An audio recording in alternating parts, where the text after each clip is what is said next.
Okay, finally I want to talk about themes and morals in this story and in the things they carried. Because it's sort of, I mean, it's something that the characters bring up themselves, right?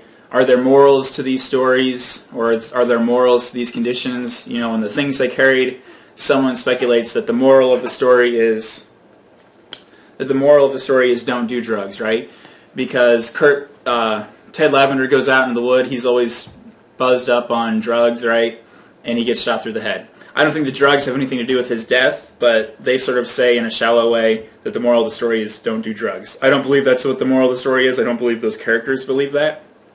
It's just sort of them kind of making light of the situation. But are there morals in these stories, or maybe themes of these stories? And I don't think any of the themes or morals are those that are put forward by the characters in the stories themselves. I'm really interested, you know, as a person who's interested in literature and in writing, I'm really fascinated by how to tell a true war story and maybe one underlying theme or moral in that story, which is how to deal with your emotions, right? So I think we have a couple different situations happening in that story. One is obviously the Rat Kiley thread, right? So he's tossing the smoke grenade back and forth with Kurt Lemon. Kurt Lemon dies. How does Rat Kiley deal with that emotion, right? And he deals with it with a violent outburst against the water buffalo, okay? Well, then we've got this also parallel thread, right? And maybe you were thinking to yourself, what's one thing got to do with the other? When we hear the story of these guys on the LP, the listening patrol or listening post, they go up into the mountains and they're supposed to listen, right? They're not supposed to speak. And what happens to them? They, you know, more or less they go crazy, right? They spend these days up here. They can't really talk above anything more than a whisper. They start hearing all of these sounds like cocktail parties and symphonies. And how do they react? Well, they end up calling up an airstrike and blowing, you know, the hell out of this mountaintop, right? And after that, and after they get back, the colonel asks them what happened, and they won't say.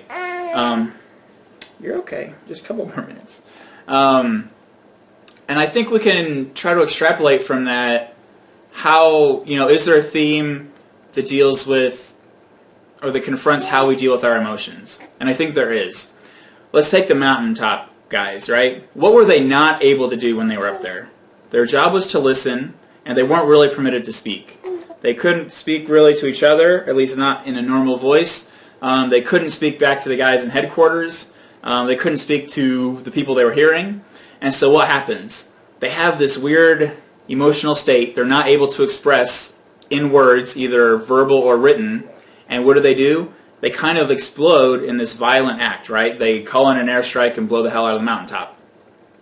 What happens to Rat Kiley?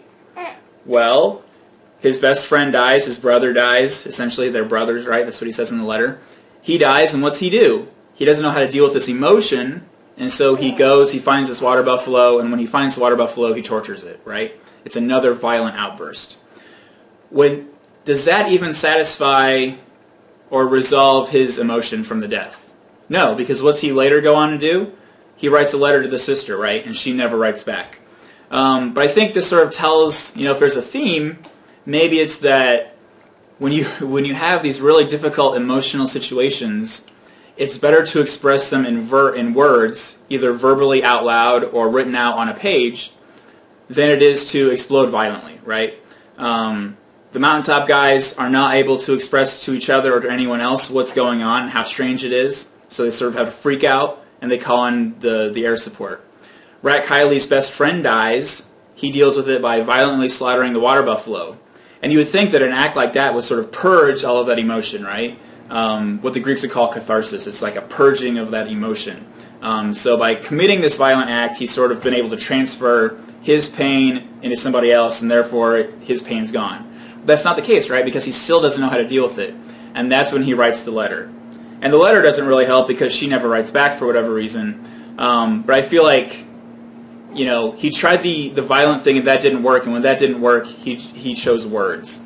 And I think that the story is maybe suggesting that if we try to express our emotions in words, and I know it sounds cheesy, but I think it's true, if we try to express our emotions in words, out loud, like in a conversation to people, or just in a letter, diary, whatever, sometimes that can help manage sort of the building up of emotions in you so that you don't have these violent outbursts, so that you don't call in air support and blow up a mountain, so that you don't torture a water buffalo, or that you don't, in our lives, come home and snap and yell at your wife or hit your kid or do any sort of any number of stupid things, right? It's like, I think that's sort of a subtle message that's going on, and that's probably maybe me as an English teacher wanting to impose that on the story, but I think it's true. And I mean, if we're talking about a war context, that's something that a lot of people do. There's there's writing therapy for people to let out their emotions because otherwise they become violent individuals. So I think that, I can understand if you're skeptical and you think that I'm sort of imposing that reading onto the story because of my situation. But I do think it's relevant. I do think it's based, at least some ways, in the story. And it's, a kind of therapy that's used in the real world to try to help veterans deal with their difficult situations. So that was just a little reading on kind of the themes and morals that I see in these stories.